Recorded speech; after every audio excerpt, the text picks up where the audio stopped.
So did I. Then let me go live.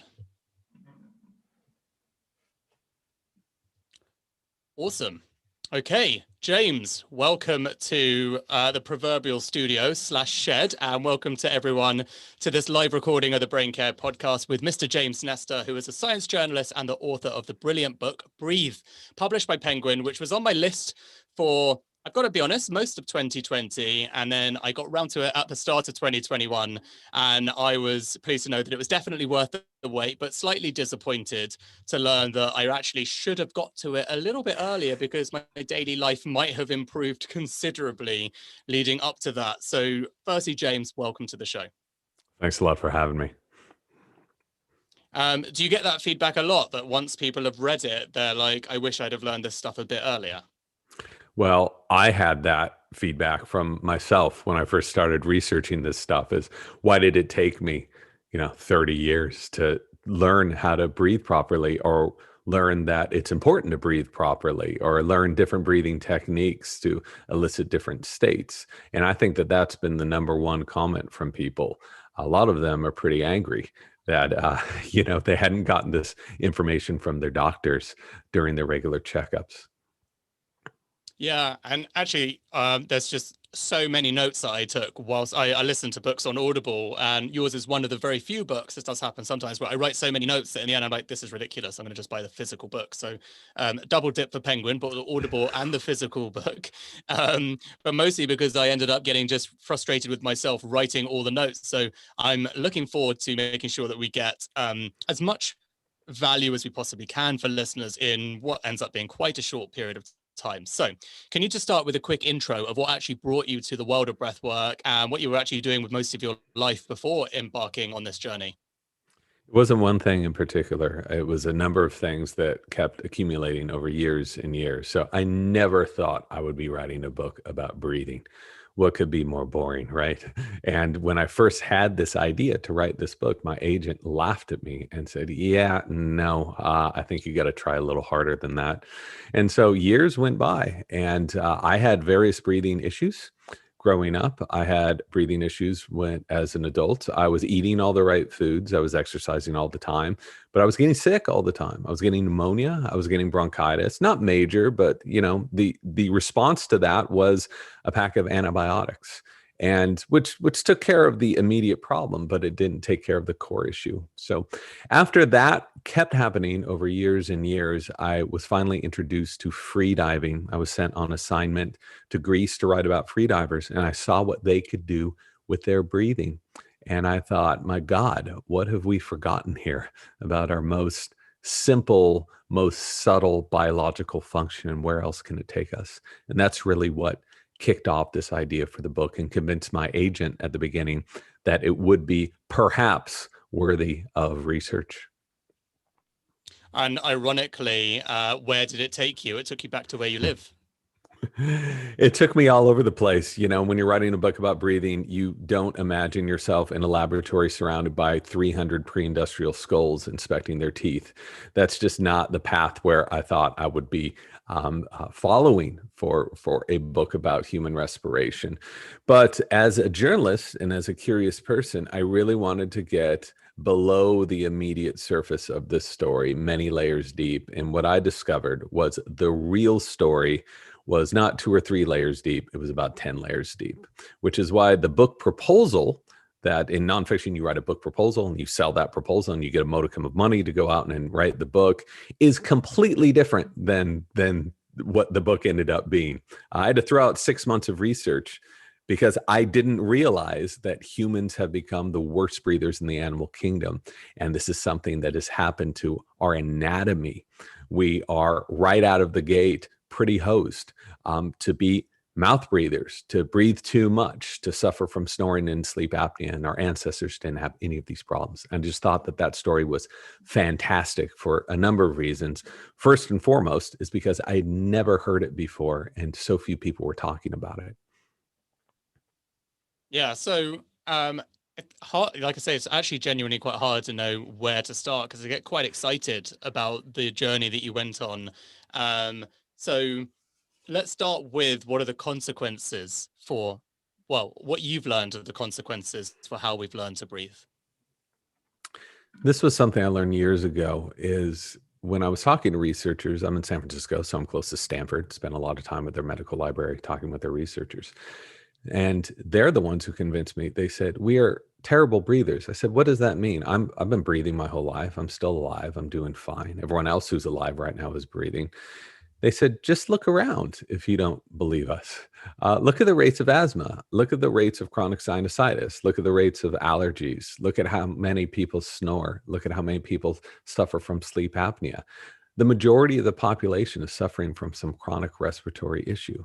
And it's become so common that we think it's just okay. We giggle about, oh, my husband snores. Oh, my wife snores. Oh, I have sleep apnea. I wear CPAP.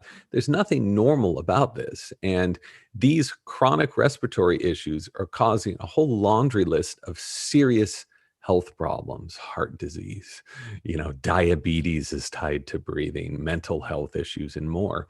And a lot of people aren't talking about this. And I thought that that was so strange because I think the main reason is breathing isn't something you study in college, right? You would figure a pulmonologist who is a specialist at the lungs studies the proper way of breathing. They don't. My father-in-law is a pulmonologist. They study if we're breathing or not. If you're not breathing, go to a pulmonologist. If you are breathing, they say, well, come back when you can't breathe. So I think it's just fallen through the cracks for so many years. And now finally, we're starting to recognize and appreciate the power of healthy breathing. Yeah. So, I mean, let's go back to the beginning then. How should most of us breathe compared to how we do breathe? We should be breathing through our noses the vast majority of the time.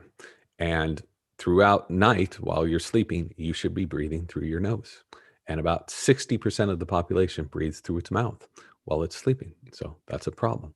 So first and foremost, breathe through the nose. Second, you want to breathe lightly, and you want to breathe slowly, and you want to breathe rhythmically.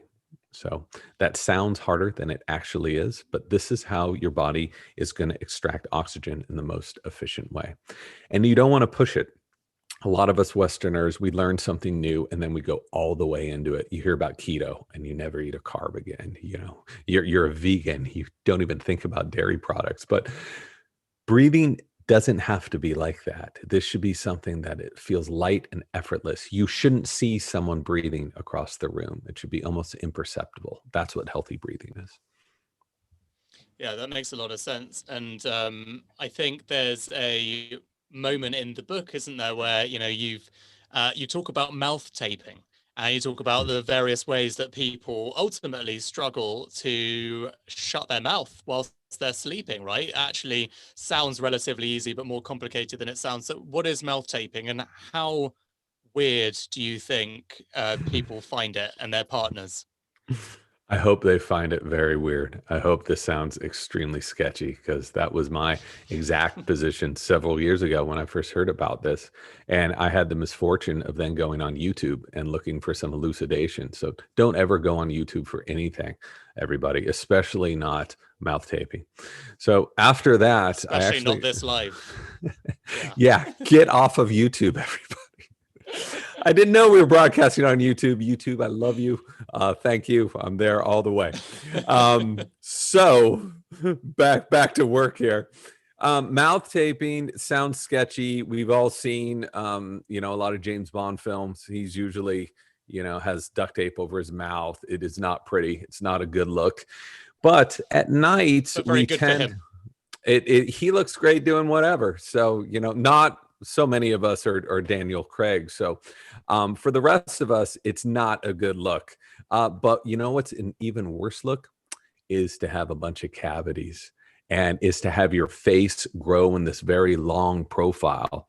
It's to have chronic lung inflammation.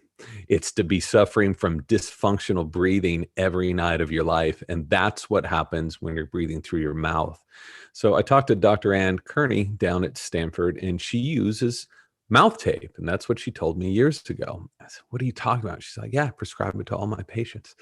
Because when we breathe through our mouth, actually at any time, but if we spend a third of our lives breathing through our mouth, We are letting all of this air into our bodies and it is unfiltered. So the nose is our filter. This is our first guardian, right? Our nose filters out pathogens. It helps fight off viruses. It slows down air. It heats it. It conditions it.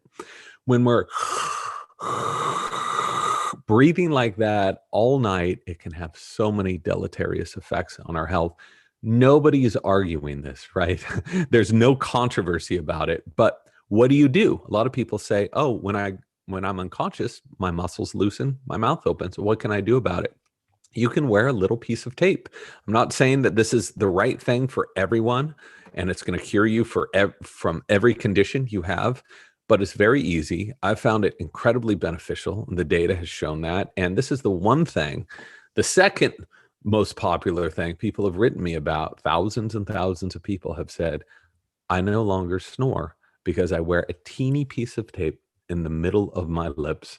And everyone laughed at me, thought it was stupid, but look at my sleep scores now, right? Look at my snoring right now. And I just want to be very clear, another caveat here, just some hand waving, that if you have chronic obstruction, if you have structural issues in your nose, then this is not the thing for you, okay? This is not something for everybody. I found for most people it's very beneficial. So use common sense. Yeah, it makes a lot of sense. It's good to know someone with a beard as well, that the mouth taping down the middle works absolutely fine for you. Yeah, a lot of people think that when they think of mouth taping, it's this very fat strip across the lips. Why would you do that? This isn't about creating a hermetic seal, right? I so happen to have, who would have guessed, a little bit of tape right here, and I'll show you it. For all you wonderful people on YouTube, thank you for watching YouTube. And Your this face. is how much I use. So it's a teeny piece, about the size of a postage stamp here in the US. And this is very light tape with a light adhesive. And this is the technology, everybody. Get ready for this. I'm done. I can still talk to you. I can still breathe. What I'm doing is creating just a reminder to keep my jaw shut. This isn't to seal it up. It's just to remind yourself when your muscles relax to keep your mouth shut. And this stuff has changed my life. It really has. And when I've talked to dentists who have said, few dentists say the number one cause of cavities is mouth breathing, even over sugar, is mouth breathing. You change the pH in your mouth, you make your mouth more acidic, and that is a breeding ground for bacteria and cavities. So It's wild. And I think there's just so many different things that you uncovered there. But before we go, instead of going deep on that, one of the most surprising and fascinating parts of your research was actually around the impact of CO2.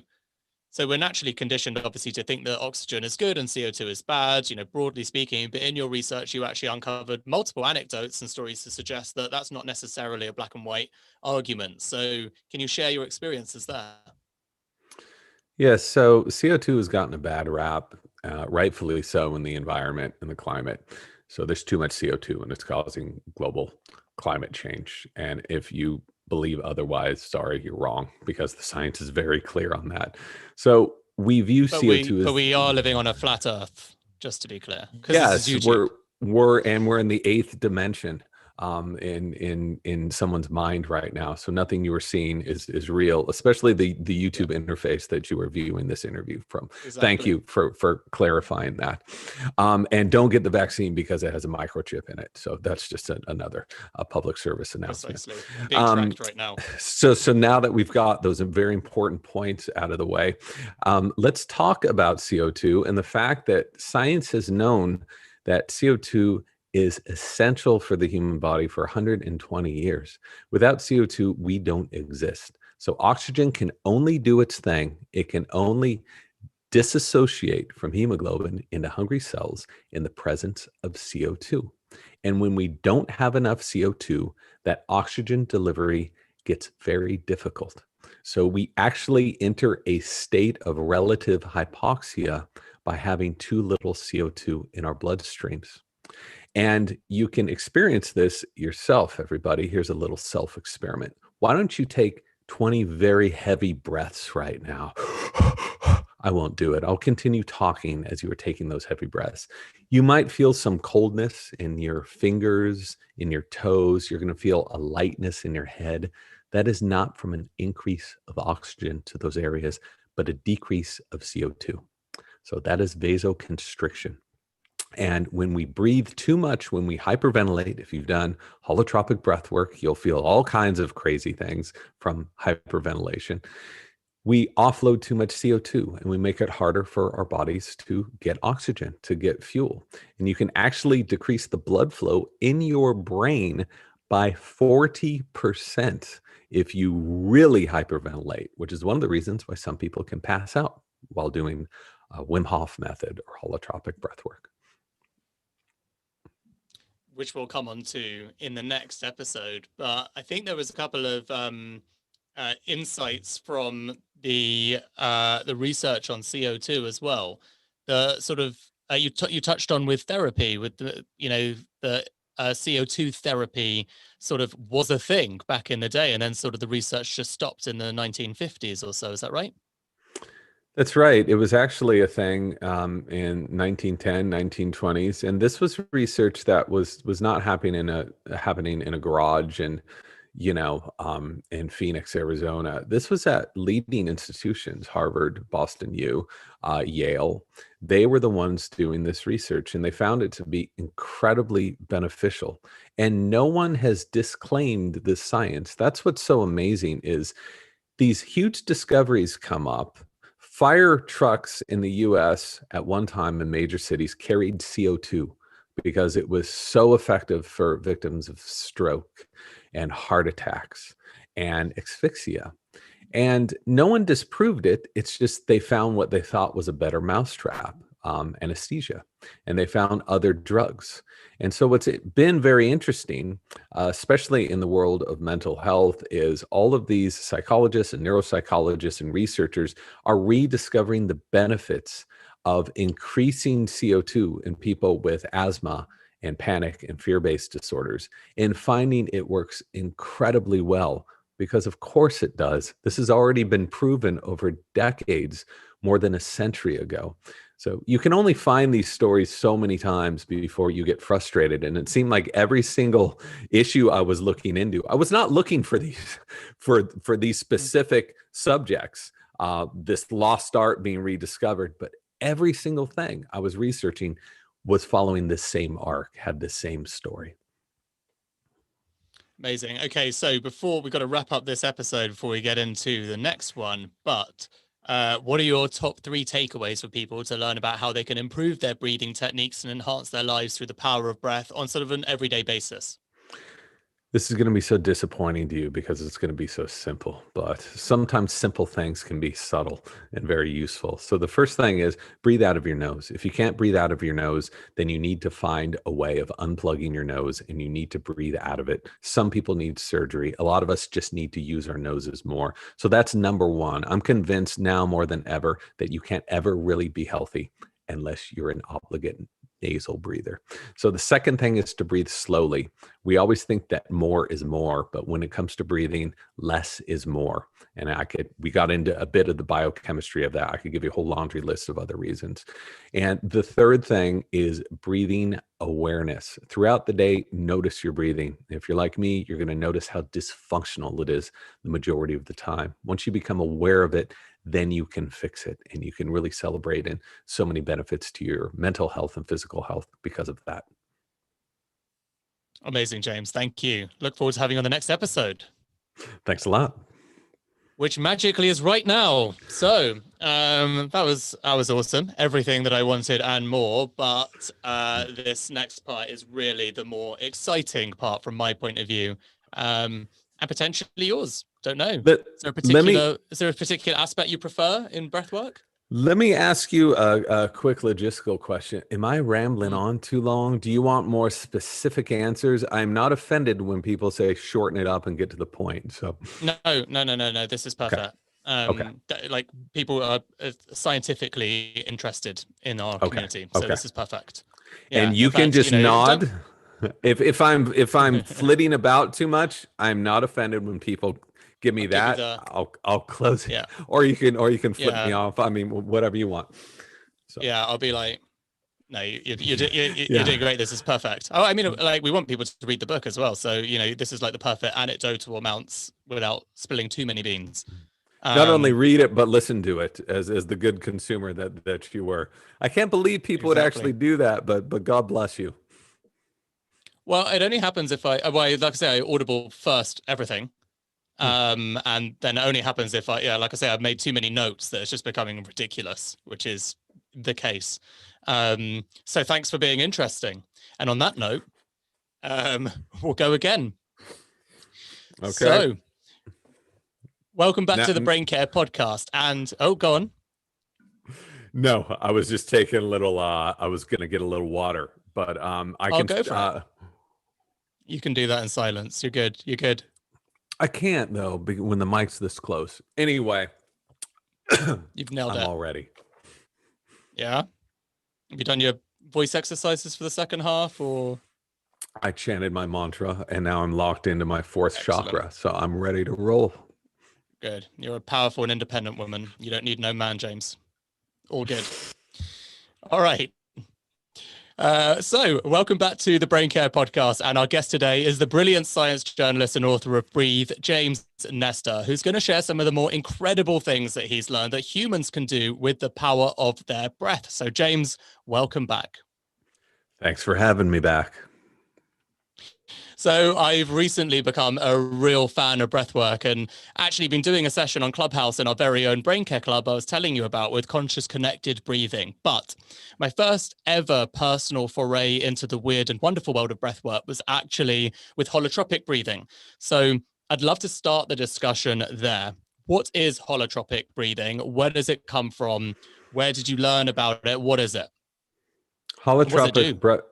Holotropic breathwork originated in the 1970s, and it was originated from Stanislav Grof, who was one of the first test subjects of LSD. He's a psychiatrist, well-known psychiatrist who was using LSD to help patients with schizophrenia and various mental disorders. He was working at Johns Hopkins, a very legit institutions.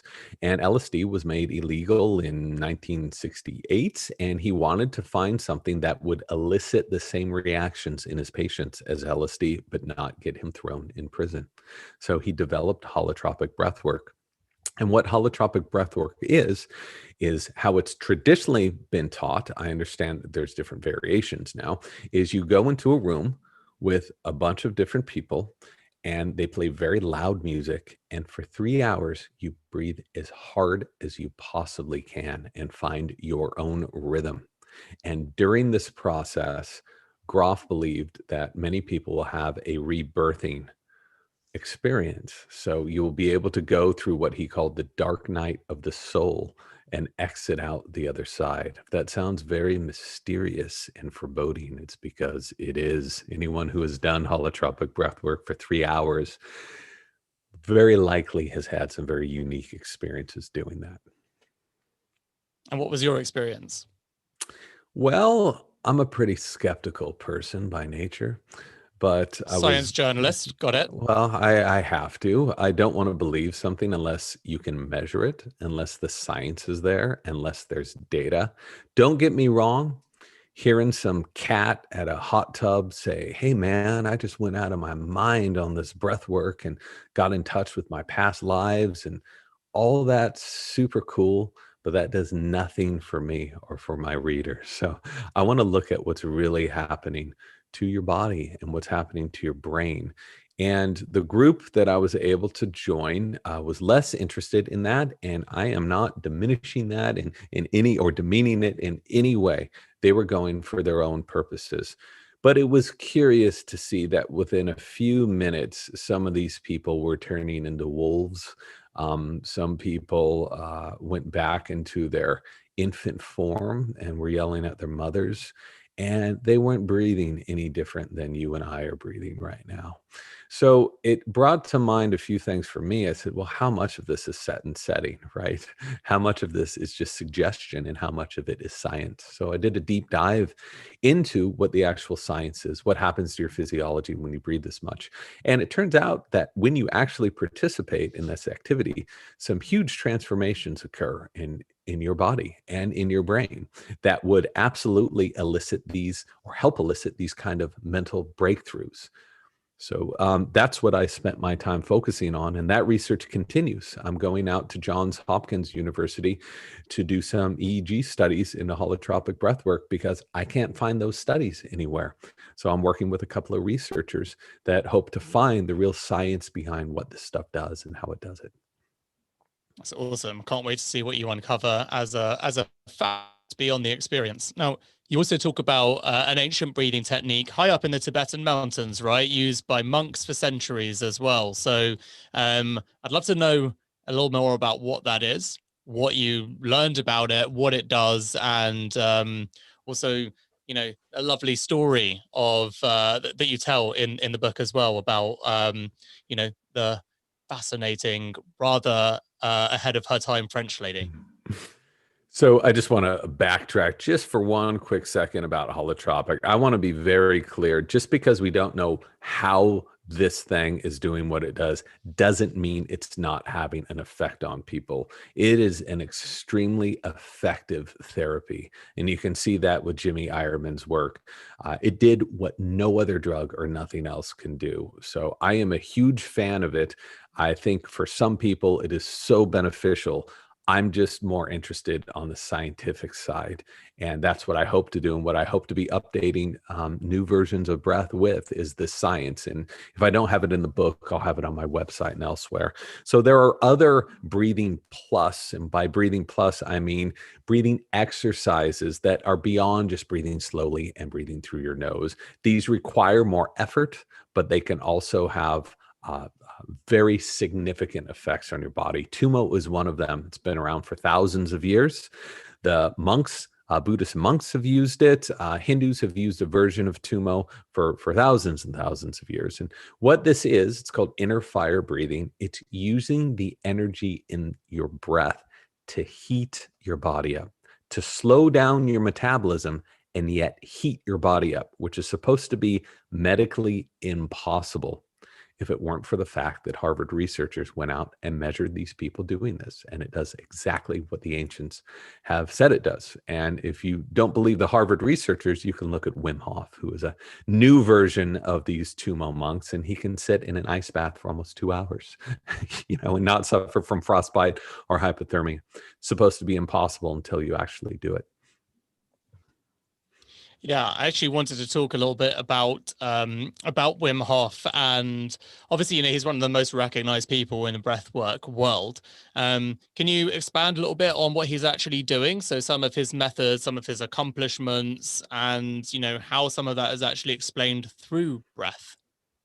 So Wim has taken Tumo meditation and has created his own program around it.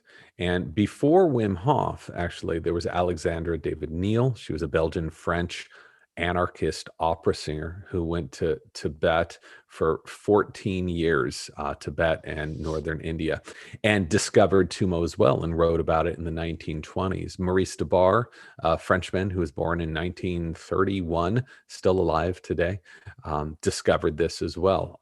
But Wim was able to capture Tumo and to package it and show the scientific community and the public where breathing can take us. He's done more for breathing awareness than anyone on the planet in the past 50 years. I'm a huge fan of his method.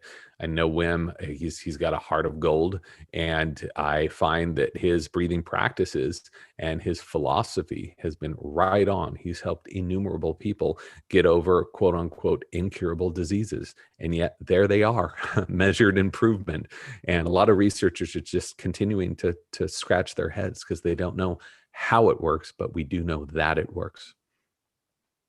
But when you say you don't know how it works, for those that just have no idea what you're referring to, what are some of the techniques? What are some of the practices that he encourages people to do? So Wim Hof breathing and certain forms of Tumo breathing and holotropic breathwork and Sudarshan Kriya and pranayamas. So many of these things are doing the exact same thing. They were discovered in different cultures at different times, but they're eliciting the same response in your body.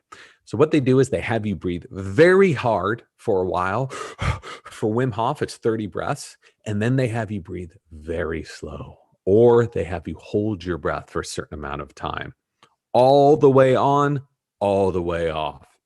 It's interval training for the nervous system.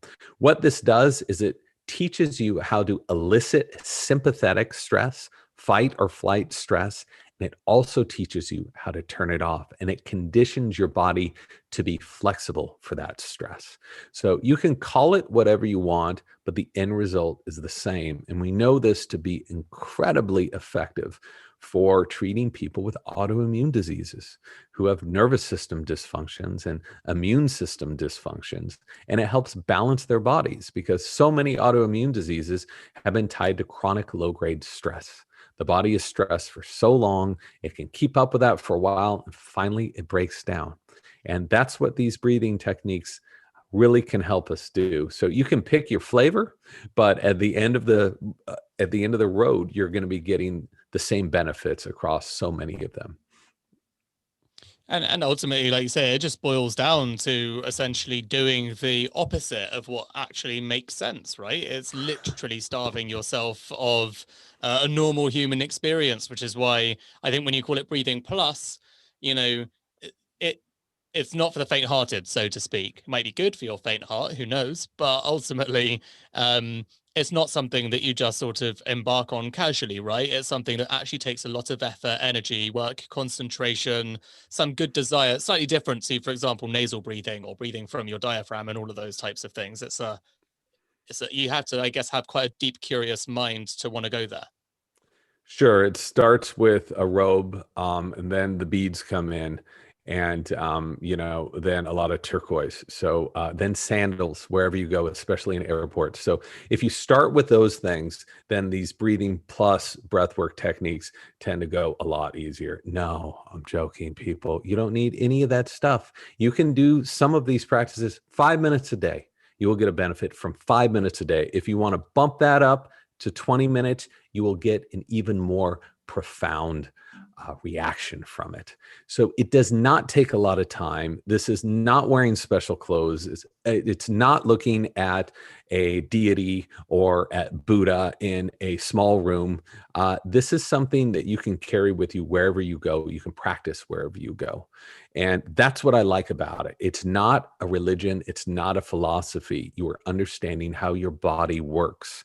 You are understanding how to turn your body on and turn it off and use it to its most efficient state. And this is something that everybody can use, and it's free. So why not? Yeah, I think that's the thing that people really do like and appreciate about Wim Hof, for example. He could easily turn his accomplishments into an ideal like he's a superhuman, but instead he very much, very publicly, consistently proves to people, you can do this as well. I'm not special. You can do it. You just follow this process. That's right. When people look at him, they say, "Oh, this guy's a freak. He's one in a billion." Until scientists really charged him with a task of getting people who had never practiced this before, training them for 4 days, and then it turned out that they were able to do so much of what he was able to do. They shot them up with the endotoxin of E. coli to see just how good they were at controlling their immune function. And these people were able to battle off that endotoxin by just using their breath. If you can do that with your breathing after 4 days, just imagine what you can do if you after 4 weeks or 4 months. We see it all over the place. Wim's just one of tens of thousands of people who have gotten these quote unquote superhuman abilities. These are human abilities, just most of us have forgotten about them. Okay, so before we close off and do community questions, what's your daily routine then? So what are you currently still doing breath work wise? What stuck with you? I try not to be an evangelist for this stuff. I try to be a objective observer to this stuff. And I think I've done that as well as I can, which isn't to say you don't pick up a few tricks along the way. There's only so much science you can see, data you can see before you want to incorporate these things into your life. So I'm a big fan of Kundalini breath work. It's something I try to practice every single morning. I'm not always successful at that. Sometimes I have to wake up early, do interviews, but that's something I try to do every day. I do Wim's breath work at least once a week, twice if I'm lucky. But the most important thing that I think anyone can do that I get the most benefits from, again, this is so boring, is to breathe through your nose. And when you're walking, when you're exercising, to breathe through your nose and to breathe in these rhythmic, slow, light breaths. You increase circulation to your brain, you increase circulation through the rest of your body enters a state of peak efficiency. Who doesn't want to be in a state of peak efficiency, most of the time? So that's what breathing can do. The boring, simple stuff can actually have the most profound effect. Great. And as this is the Braincare podcast, what does Braincare mean to you? How do you look after your brain on a daily basis beyond breathing?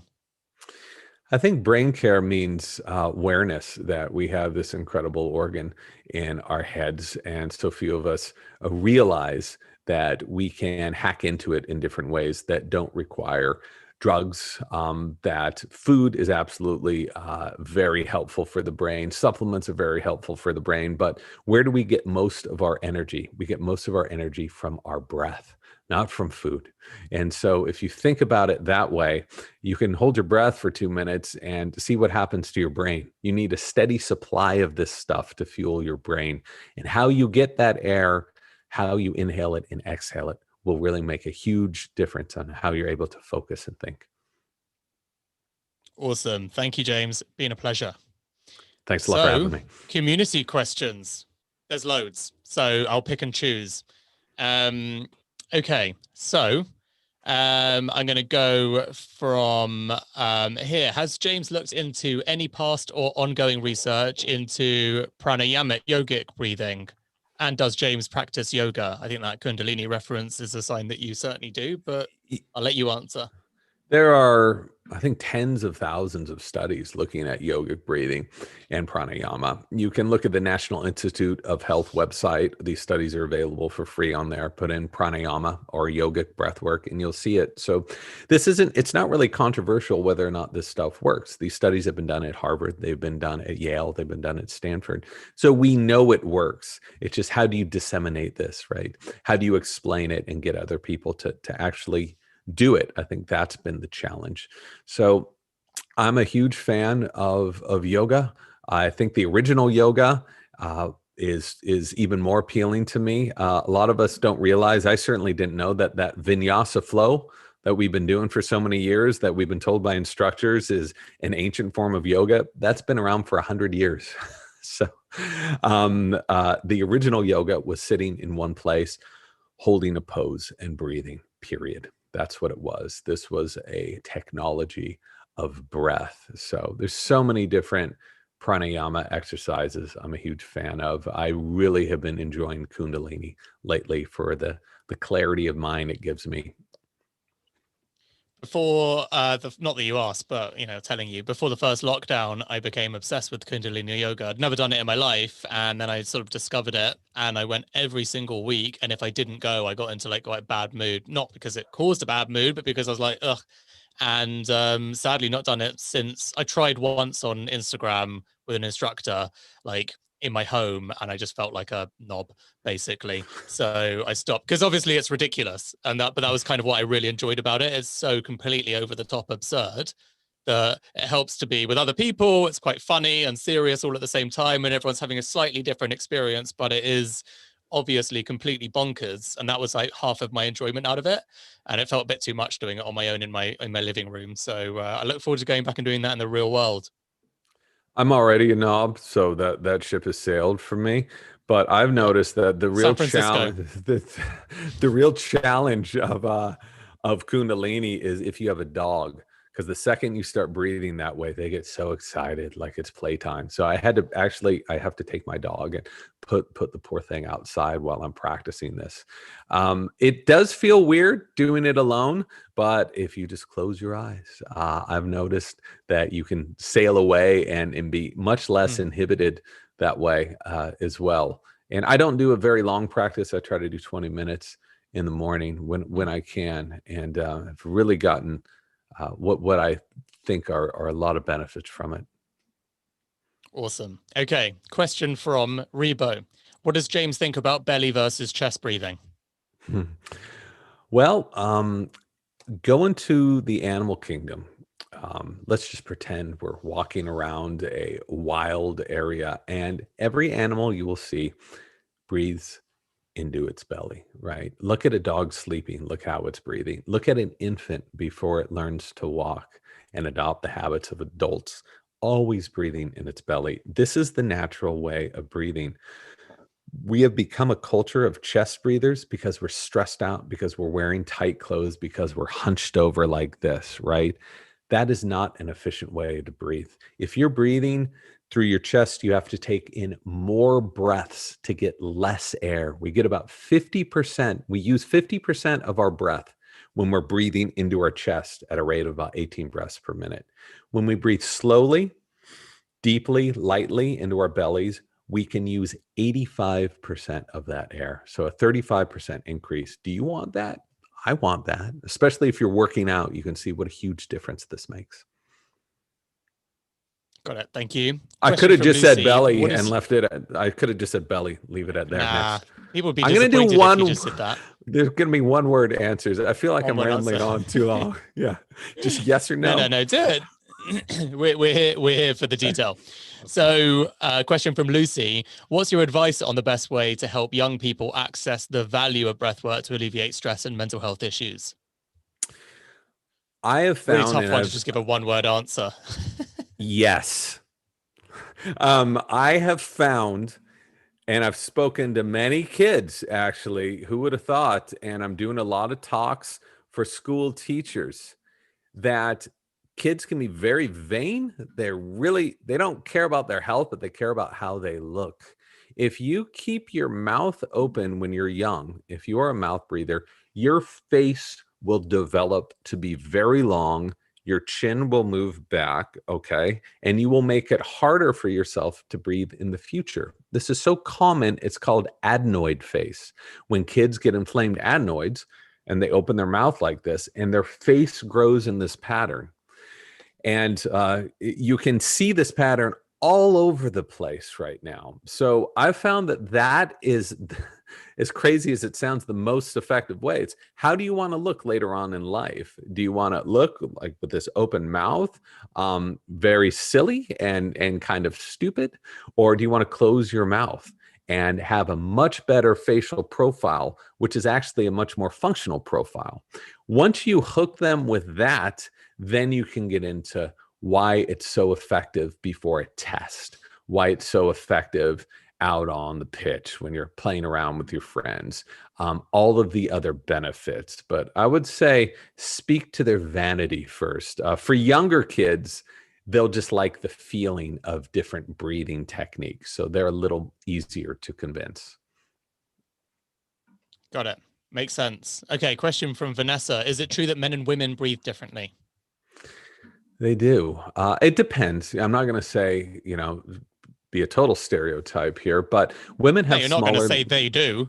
they, oh man, I've really put myself into a corner Wow. now. I'm Wow. going to Yeah. use plural pronouns here on out. So to avoid anything. So basically, people with what's this one? With an XX chromosome and people with an XY chromosome will be Nice. genetically disposed to breathe in different ways. XX chromosomes have a facial structure that is less prognathic. It's more retrognathic. So they will have a different sinus area, right? Usually they have much smaller mouths, which means they have a slightly smaller airway. They also are apt to have smaller lung capacity, which is one of the reasons some researchers say it's harder for women to lose weight than it is for men. We lose weight with oxygen. Fat burns in the presence of oxygen. And so women naturally have smaller, I screwed up, XX chromosomes naturally have smaller lungs. But here's the good news, okay? You can change your lung capacity. You can change your lung size by, guess what? By stretching and breathing and practicing healthy breathing habits. And you can see this with free divers, some of whom have doubled their lung capacity from what they had before.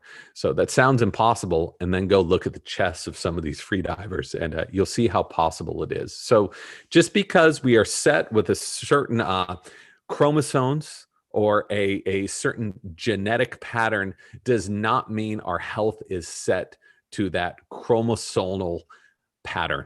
We can take conscious control of so many aspects of our health and help improve them. So that was the most difficult response I've ever given. Thank you very much. Really, too technical, if anything.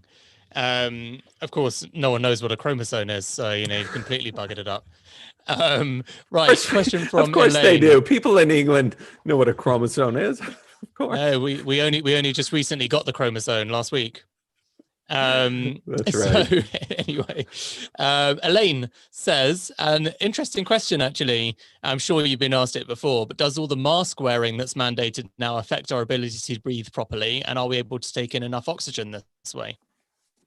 Great question. I have gotten this question before, and I did a deep dive into the research because I didn't know, and I wanted to know the truth. So we will not be denied oxygen when we're breathing through a mask. And they've done various studies with like 8 different kinds of masks, even triple masks. Our bodies get plenty of oxygen. If you don't trust the scientists, what you can do is get a pulse oximeter. This records the amount of oxygen in your body. You can put on your mask and you can look at your oxygen saturation, right?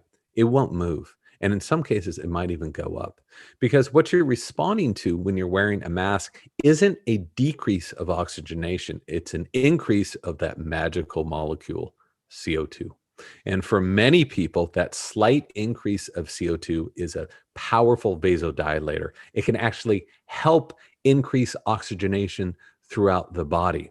So there's one, conversation, are masks effective? Okay, that's an entirely different conversation to have.